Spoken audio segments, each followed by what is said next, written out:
Bueno, uno de los objetivos que tengo para Endura, así a nivel de audiencia, es aumentar los espectadores de público femenino. Vente conmigo, Nacho. De público femenino, especialmente chicas jóvenes. Entonces hoy os he traído un invitado especial.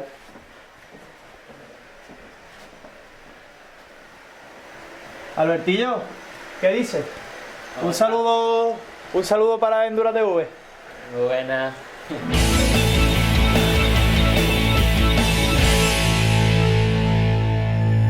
Muy buenas a todos y bienvenidos de nuevo después de casi 2 meses a Endura Deportes de Resistencia.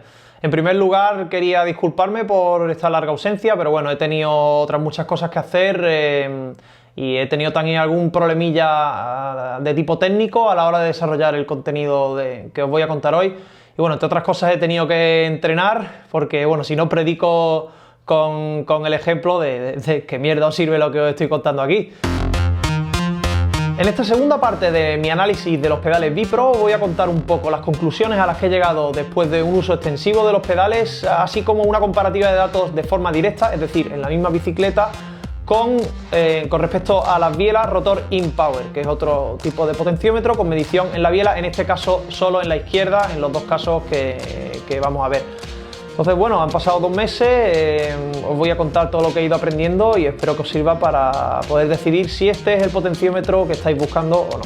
El primer caso que vamos a ver, con la ayuda, por supuesto, de Alberto González, que además nos acaba de traer una victoria fresquita en Copa de Europa Junior, que curiosamente tiene un equilibrio de entrega de potencia entre las dos piernas de 50-50, es decir, un equilibrio perfecto a nivel de media. Sí es verdad que en momentos puntuales puede llegar a una desviación, a un desequilibrio máximo de un 4%, pero el hecho de que tenga este equilibrio casi perfecto nos va a ayudar mucho a la hora de comparar los datos de InPower con los de Bipro, porque no tenemos que estar calculando esa desviación derivada de la medición en una sola biela que tendríamos que compensar, como decía, con un cálculo aparte. Para enseñaros un poquito mejor los datos que nos ha arrojado este primer test,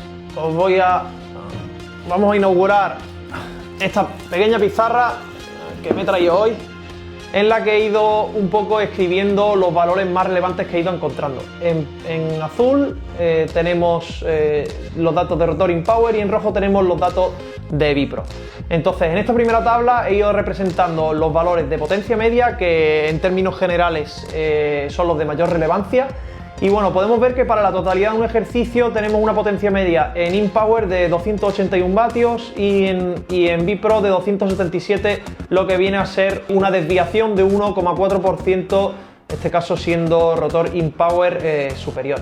En este segundo valor tenemos que ambos nos han entregado idénticamente una potencia de 175 vatios y esto representa la primera mitad del test en la que todavía estamos trabajando a potencias bajas, pero bueno, vemos que a potencias bajas los dos nos han entregado exactamente el mismo valor, no así en potencias más altas, la segunda mitad del test, en la que hemos tenido un valor medio de 370 vatios para Rotor InPower y 363 para Bipro, lo que representa un error o una diferencia de un 1,9%, que siempre se mantiene dentro del margen de error citado al menos en la página web de Bipro, porque en la web de Rotor InPower no he podido encontrar la información del margen de error del dispositivo. Escúchame, vamos a empezar ya, ¿no? Pero los chavales, que si el BQ, que si no sé qué. Mira cómo me tienen en el salón. Hasta aquí entonces todo bastante coherente, ambos potenciómetros se comportan de la forma que esperamos, pero la mayor variación llega cuando empezamos a ver los valores en un segundo puntual, es decir, el valor que nos entregan en el mismo segundo, por un lado Bipro y por otro lado Rotor InPower. Estos dos primeros valores que he apuntado son dentro de una parte estable del test, en la que en este caso Alberto estaba pedaleando de forma estable, sin ningún pico muy alto, pero bueno, estos dos puntos representan dos picos separados aproximadamente por 5 segundos en los que podemos ver que hay una cierta desviación. En este caso tenemos un 1,5% por encima de Bipro, pero 5 segundos más adelante tenemos que nos ha dado 0,4% más en Rotor InPower. Todavía no son diferencias muy significativas, pero ya podemos ver que toman los datos un poco de forma diferente. La diferencia más grande lo podemos ver cuando hay un cambio drástico de potencia, es decir, aquí en una depresión en la que estamos pedaleando de forma estable, pero abruptamente bajamos la potencia de pedaleo, y en este caso el pedal ha sido mucho más sensible, es decir, ha registrado un valor bastante más bajo, una diferencia de un 7,6% con respecto a Rotor InPower, y lo contrario ha pasado cuando después abruptamente de nuevo estos dos valores están separados por unos 5 o 6 segundos.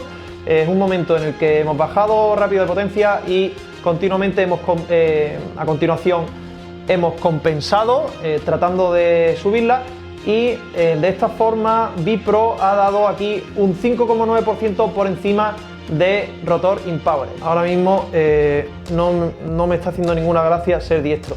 En rasgos generales podemos decir que Rotor InPower amortigua ligeramente los valores respecto a Bipro, es decir, tenemos una curva de datos de potencia un poco más suave que en este caso pues nos podría ayudar ligeramente a mantener una potencia constante durante un periodo prolongado de tiempo. Una de las razones de las que puede derivar este fenómeno, pues a nivel técnico, puede ser que el material de la biela amortigüe el valor de entrada de potencia que estamos dando en el pedal hasta que llega al eje de pedalier.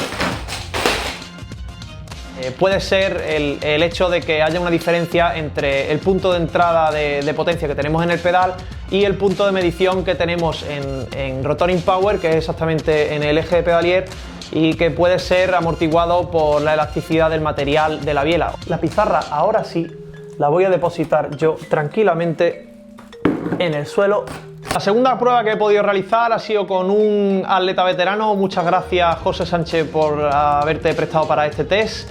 Y es una prueba que lamentablemente no nos ha servido todo lo que a mí me hubiese gustado. Ha sido una prueba de los dos dispositivos en una ruta normal de carretera, pero hemos tenido una desviación en el valor medio de potencia de un 16%, lo que me hace automáticamente pues descartarlos como test válidos de comparativa entre uno y otro. No obstante, la información que he recibido de Bipro con José sí que me ha servido para confirmar otra conclusión a la que había llegado con la experimentación conmigo mismo, y es que el desequilibrio de potencia entre una pierna y otra no se distribuye de forma homogénea en todo el rango de potencia. Es decir, digamos en el rango más bajo, a lo mejor entre 100 y 200 vatios. En el caso de José teníamos una desviación media de un 7%, es decir, una desviación importante. En este caso, la pierna débil era la pierna izquierda, donde se medía la potencia, lo cual explica parte de la diferencia que tenemos entre los datos de Bipro y los de InPower, pero no explica la otra mitad de la gran diferencia que tenemos. Es ahí donde podemos encontrar el fallo de calibración. Y por otro lado, en un rango de potencia más alto, digamos entre 300 y 400 vatios, podemos estar hablando de entre un 3 y un 4% en el caso de José, y en mi caso tendríamos un 4% de desviación en el rango bajo y entre un 1 y un 0% de desviación en el rango alto de potencia. ¿Qué quiere decir esto? Que, como ya os contaba, la desviación la diferencia entre una pierna y otra no es homogénea, pero sí es relativamente predecible una vez que conocemos el comportamiento de nuestra entrega de potencia. Lo que encontramos con este fenómeno es que se pone bastante en cuestión la fiabilidad de un potenciómetro basado en una sola pierna, ya que la pierna contraria la estamos estimando en base a no sabemos si es nuestra pierna débil o nuestra pierna fuerte.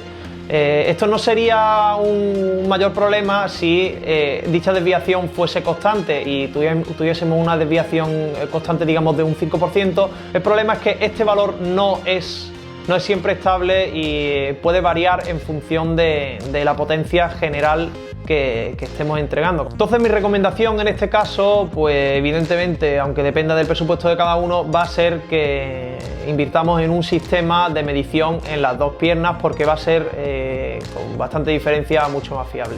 Otra de las cosas que se me pasó contaros en la primera parte de este análisis fue la función que tiene Vipro dentro de su software para ver todos los datos en crudo que nos entrega el potenciómetro. Estos datos quizá no nos sirvan tanto para evaluar nuestro rendimiento, pero sí para saber exactamente qué es lo que está haciendo nuestro potenciómetro y cuáles son los datos, ya os digo, en bruto que está interpretando. Incluso tenemos esta pequeña representación en forma de curva comparando la distribución de fuerza entre el pedal izquierdo y el pedal derecho, medido en kilogramos de fuerza, que probablemente sea la unidad que utilice el potenciómetro, en la que se basen todos sus cálculos.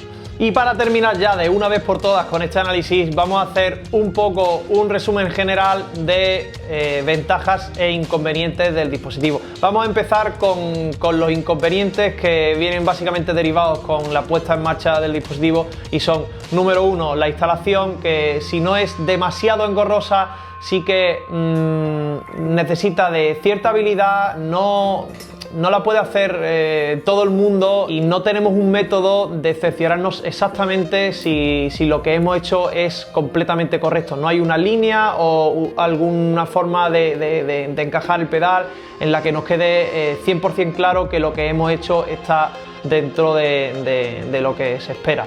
Lo podemos corregir bien con la calibración dinámica, como vimos en el primer episodio, pero la calibración dinámica tampoco es un proceso que nos defina de forma concisa que lo hemos hecho todo muy bien.